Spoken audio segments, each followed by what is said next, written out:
কিভাবে ভালোবাসা হয়েছিল তো? হ্যাঁ, মোবাইলে। তো তুমি ওর ছবি দেখেছিলে ফেসবুকে প্রথমে? তো আপনি ফেসবুকে সবই ডিটেলস পুরো দেখে নিয়েছিলেন তো? হ্যাঁ, মোবাইলে আমরা তখন দেখছিলাম, আমাদের দেখা দেখে হয়েছিল। আর আগে কোনোদিন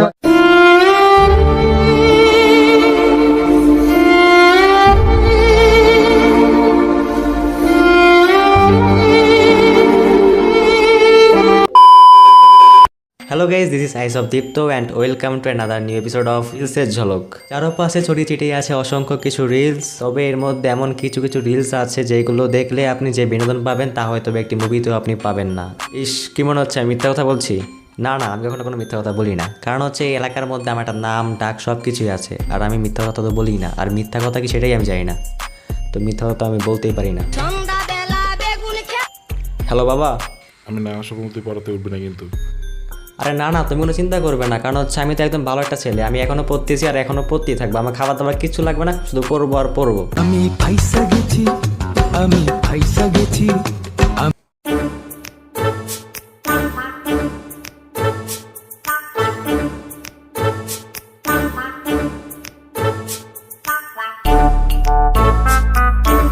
এই পরিস্থিতিতে আমি থাকলে হয়তো বা আমি ছেড়ে দিতাম প্যান্টের মধ্যে পানি, আর এইবার তো দেখলাম উঠে গেল চুলকানি। বাহ ভাই বাহ।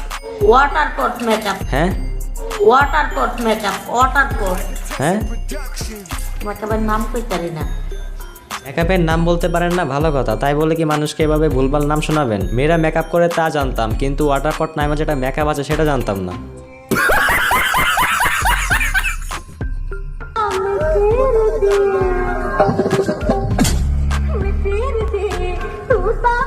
শাশুড়ি শুয়ে শুয়ে ভাবছে ছেলেটাকে এর কাছে বিয়ে না দিয়ে চিরকুমার রাখলেও ভালো হতো, কারণ এতে শুধু ঘরে না পাড়ার সকল জায়গায় এমন পাগলামি নাচ দিয়ে বেড়ায়।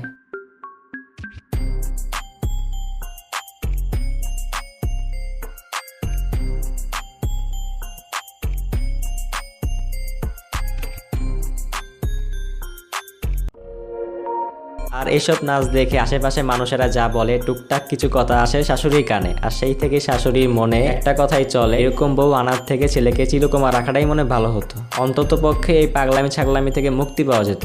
ঠিক বলেছো। হ্যাঁ হ্যাঁ, তা তো অবশ্যই, কারণ আমি ঠিক ছাড়া কথাই বলি না।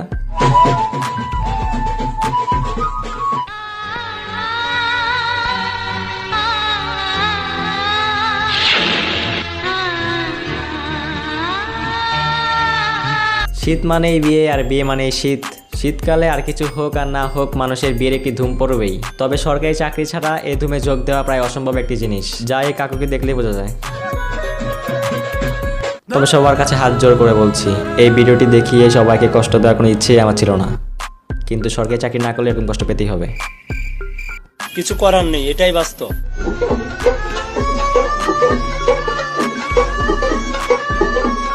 ছোটবেলায় সিনেমাতে দেখতাম মানুষ থেকে হতে পারে সাপ, আর সাপ থেকে মানুষ। এখন দেখছি সিনেমার বাইরেও রিলসেও পাওয়া যাচ্ছে এরকম মানুষরূপী সাপ। সবই ঠিক ছিল, তবে সাপের এই ডিস্কো ডান্স আর হাতে সেই ক্লিনারটা দ্বারা কি বোঝাতে যাচ্ছে সেটাই আমি বুঝলাম না। থাক, আমার কিছু বলার নাই।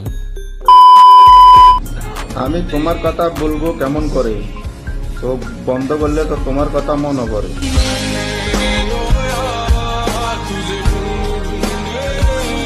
তোমার কষ্টে লাগছে আমার কষ্ট, তোমার দুঃখে হচ্ছে আমার দুঃখ। তোমার যেহেতু চোখ বন্ধ করলেই তার কথা মনে পড়ে যাচ্ছে, তাহলে তুমি এক কাজ করো, টম এন্ড জেরিতে টমের মতো তুমি চোখে একটা কাঠি লাগিয়ে সারা জীবন জেগেই থাকো। ঘুমানোর কি দরকার? আর চোখ বোঝারই বা কি দরকার? আজকে আমি 3 দিন থেকে হাঁটার চেষ্টা করতেছি। হ্যাঁ, কিসের চেষ্টা করতেছেন? হাঁটার চেষ্টা করতেছি, তাও হাঁটা হয় না। ও আচ্ছা, চেষ্টা করতে থাকেন। চেষ্টা করতে করতে যখন ঠিক হবে আমাদেরকে একটা রিলস বানিয়ে জানিয়ে দিন আপনার চেষ্টা কি সফল হয়েছে কিনা। এই কষ্ট কাটিয়ে আমি ভুগতেছি, কত প্রেশার দিতেছি, তাও হাঁটা বাড়ায় না। আরে কি কষ্ট। তবে এই কষ্টটা আপনি রিলসে এসে প্রকাশ না করে কোনো ডাক্তারের কাছে গিয়ে প্রকাশ করতে পারতেন, তাহলে হয়তো বা আপনার সেই কষ্টটা অনেক আগেই মিটিয়ে যেত। আজকের ভিডিও এই পর্যন্ত, দেখা হচ্ছে খুব শীঘ্রই নতুন কোনো একটি ভিডিও নিয়ে। I love you.